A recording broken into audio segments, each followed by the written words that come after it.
नमस्कार. स्वागत तुमचं न्यूज लॉन्चर मराठीवर. मी अशोक वानखडे. एक बातमी. ईडीनी कोर्टामध्ये छगन भुजबळच्या विरुद्ध लावलेल्या केसेसला क्लोजर रिपोर्ट फाईल केला. आणि ईडीनी सांगितलं, की बाबा छगन भुजबळ हे फार इमानदार व्यक्ती आहेत. त्यांच्या विरुद्ध आमच्याकडे कुठलीही केस नाही. आणि कोर्टाने आज छगन भुजबळ, पंकज भुजबळ, समीर भुजबळ आणि 51 लोकांना मुक्त केलं. तुम्ही युपीएचं जेव्हा सरकार होतं तेव्हाची गोष्ट थोडं लक्षात घ्या. 2006 मध्ये छगन भुजबळ पीडब्ल्यूडी मंत्री होते. उपमुख्यमंत्री आणि पीडब्ल्यूडी मंत्री. त्यावेळेला दिल्लीमध्ये महाराष्ट्र सदन, न्यू रिजनल ट्रान्सपोर्ट ऑफिस अंधेरीमध्ये आणि स्टेट गेस्ट हाऊस मलबार हिलवर बांधण्याचा ठेका के.एस. चामनकर या कॉन्ट्रॅक्टरला दिला. तेव्हा त्यांच्यावर आरोप लावले गेले. यात भ्रष्टाचार झालाय, भरपूर भ्रष्टाचार झाला. खास करून महाराष्ट्र सदनामध्ये असं सांगण्यात आलं, की ते 13 करोडचं होतं, मग ते 50 करोडवर बजेट गेलं. आणि बरेचसे कामं छगन भुजबळ, पंकज भुजबळ, छगन भुजबळ त्यांचे पुतणे, पंकज त्यांचा मुलगा, यांच्याच कंपन्यांना, म्हणजे ज्या कंपन्यात ते डायरेक्टर आहेत त्याच कंपन्यांना कामं देऊन तो पैसा रूट केला गेला. आणि जवळजवळ 13-13.5 करोड रुपयाचं, मग कोणी म्हणे 100 कोटी रुपयाचं, या तिन्ही कॉन्ट्रॅक्टमध्ये 100 कोटी रुपयाचं म्हणे त्यांच्यावर आरोप आहे. 2014 मध्ये त्यांच्यावर देवेंद्र फडणवीसांच्या सरकारने इन्क्वायरीची परमिशन दिली.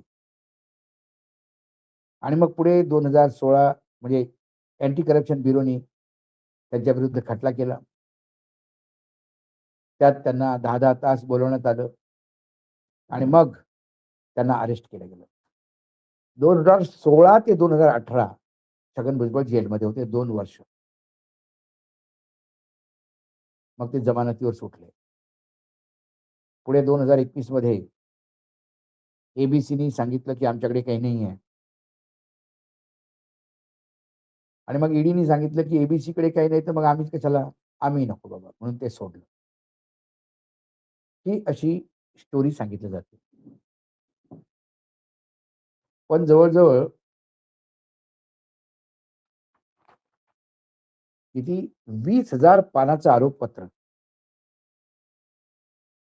20,000 पानांचं आरोपपत्र आणि 60 साक्षीदार ची नोंदणी. हे सगळं असून सुद्धा टेक्निकली ते सुटतात, या सोडले जातात, हा प्रश्न आहे.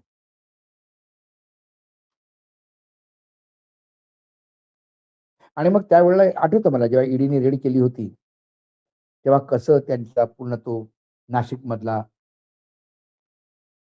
सामंती बंगला, महाल, त्यातल्या एका एका मूर्त्याचं किती मूल्यांकन आहे. आणि अशा सुरस कथा बाहेर येत होत्या. पण ह्या सगळ्या कथांचं झालं काय शेवटी?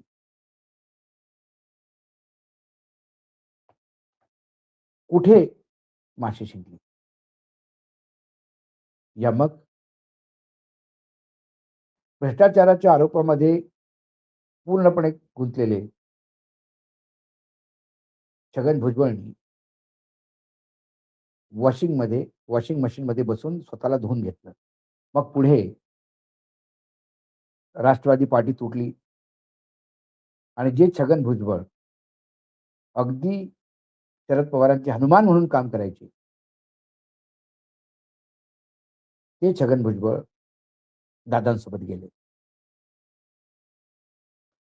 आणि मग दादांसोबत गेल्यावर तर मग सगळ्यांना माहित होतं, की एक वेळा तुम्ही तिकडे गेले, बीजेपीचा तुमच्यावर ठप्पा लागला, बीजेपी सोबत गेले, की मग तुम्हाला मग कोणीही कुठेही काहीही करू शकत नाही. मग हसन मुश्रीफवर रेड होत होते, बिचारे जमानतीसाठी पळत होते, ते मंत्री झाले. ठाण्याचे ट्रान्सपोर्ट मिनिस्टर आमचे सरनाईक, 60 करोडच्या त्यांच्या प्रॉपर्टी सीज होत्या, ईडीच्या रेड होत्या. ते बिलकुल एकनाथ शिंदेचे राईट हँड समजायला लागले, ते मंत्री झाले. दादांवर तर पंतप्रधानांनीच आरोप लावला होता, ते उपमुख्यमंत्री झाले.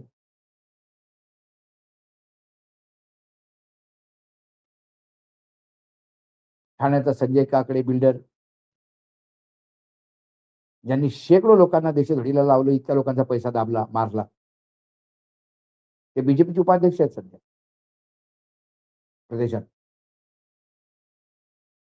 लोकांचे पैसे देत नाहीत, पण मोठमोठ्या ऍडव्हर्टाइजमेंट असतात त्यांच्या पेपरमध्ये सेवाभाऊंना धन्यवाद देण्यासाठी. त्याच्यावरच त्यांचा सगळा कामं अटकलेली आहेत. त्यांच्यावर ईडीची केस होती, ती पण शांत झाली ती, कारण त्यांनी जाऊन अभयदान प्राप्त केलं तिथे.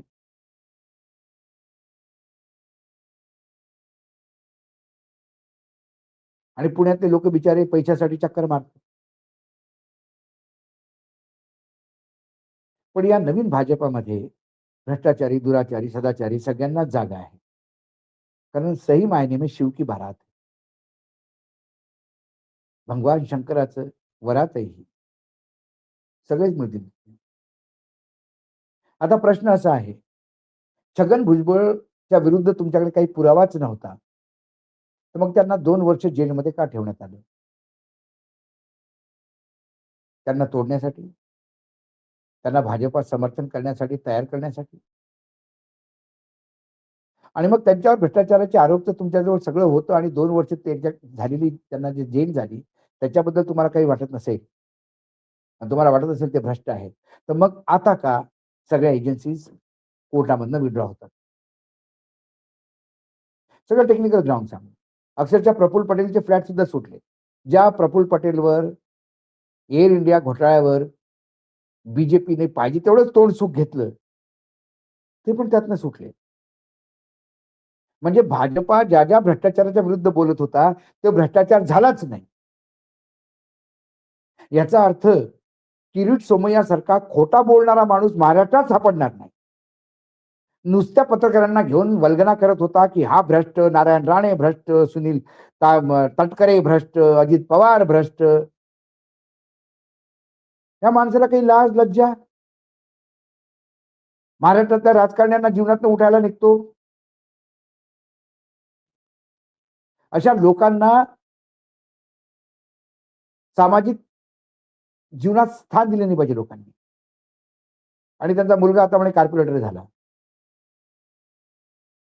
काय किरीट सोमय्या ब्लॅकमेल करत होते? या किरीट सोमय्या खरं बोलत होते. ते जर मग खरं बोलत होते, तर मग हे लोक काय करतात पार्टीमध्ये, हा प्रश्न आहे. कशी सुटतात? चक्की पिसिंग अँड पिसिंग म्हणणारा कसा त्याच्यासोबत आता मांडीला मांडी घालून पोळी खातो? हे प्रश्न जनतेने विचारले पाहिजे. आपण कुठपर्यंत मूर्ख बनायचं आणि कधीपर्यंत मूर्ख बनायचं? आणि आता तर भ्रष्टाचाराचं आता तर आपल्याकडे इन्क्वायरी पण होणार नाही, कारण देवेंद्र फडणवीसांनी नवीन मॉडेल काढलं, Devendra Fadnavis of new model of eradicating corruption. भ्रष्टाचार समाप्त करण्याचं देवेंद्र फडणवीसचं फार मोठं मॉडेल आता त्यांना भारतरत्न दिलं पाहिजे. यासाठी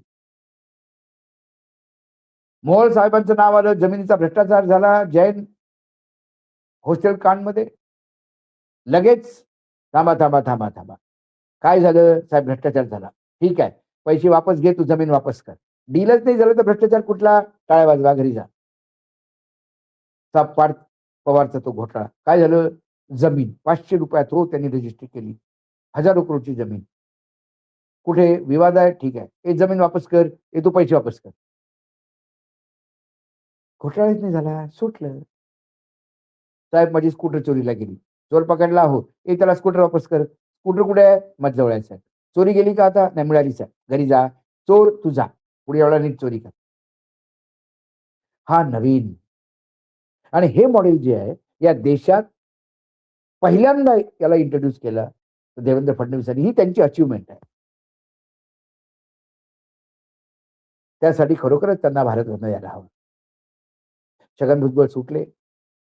पण हां, दादांच्या फुटण्याच्या वेळेला दादांचा जेव्हा राष्ट्रवादीतनं एक मोठा ग्रुप घेऊन दादा बीजेपी सोबत गेले आणि ओरिजिनल राष्ट्रवादी म्हणून झाले. तेव्हा काही आमदारांना मी भेटलो होतो. तेव्हा ते आमदार बोलता-बोलता म्हणाले, की "काय साहेब कसं जाणार?" अहो म्हणे, "दादा फायटर माणूस हो. दादांची इतके दादांवर रेड झाला. दादा घाबरले का? नाही. त्यानंतर म्हणे इतक्या प्रॉपर्टी अटॅच झाल्या. दादा घाबरले का? नाही. आमचे दादा म्हणजे दादा माणूस." पण अहो भुजबळ साहेब सोबत बसले, की त्या जेलमधल्या असल्या गोष्टी सांगायचे, की जेलमध्ये लयच त्रास होतो राव. पैसे खर्च करून सुद्धा त्रास होतो. आणि त्यांच्या त्या भयंकर हॉरर स्टोरी जेलच्या पाहून अहो सगळ्यांच्याच अंगावर काटे यायचे. वाटायचं म्हणे बाबा बीजेपीचा विरोधच नको करायला. जेलमध्ये जावं लागेल त्याच्यापेक्षा विरोधीसोबत गेलं. असे ते मला सांगत होते. त्यात किती सत्य आहे हे मला माहीत नाही. पण दादासोबत भुजबळ गेले. मग भुजबळ नाराजही झाले सेकंड वेळेला. मग पुन्हा त्यांना मंत्रिमंडळात घेतण्यात आलं. आता ते खुश आहेत. आता समता परिषद वगैरे काही नको, माळी समाज वगैरे काही नको. ते फक्त जेव्हा मंत्रिमंडळ नसतं तेव्हा त्यांना समता परिषद, माळी हे सगळं आठवतं. नेता है, सिर्फ लेता है, कुछ नहीं देता है. आज न्यूज लॉन्चर मराठीमध्ये एवढंच.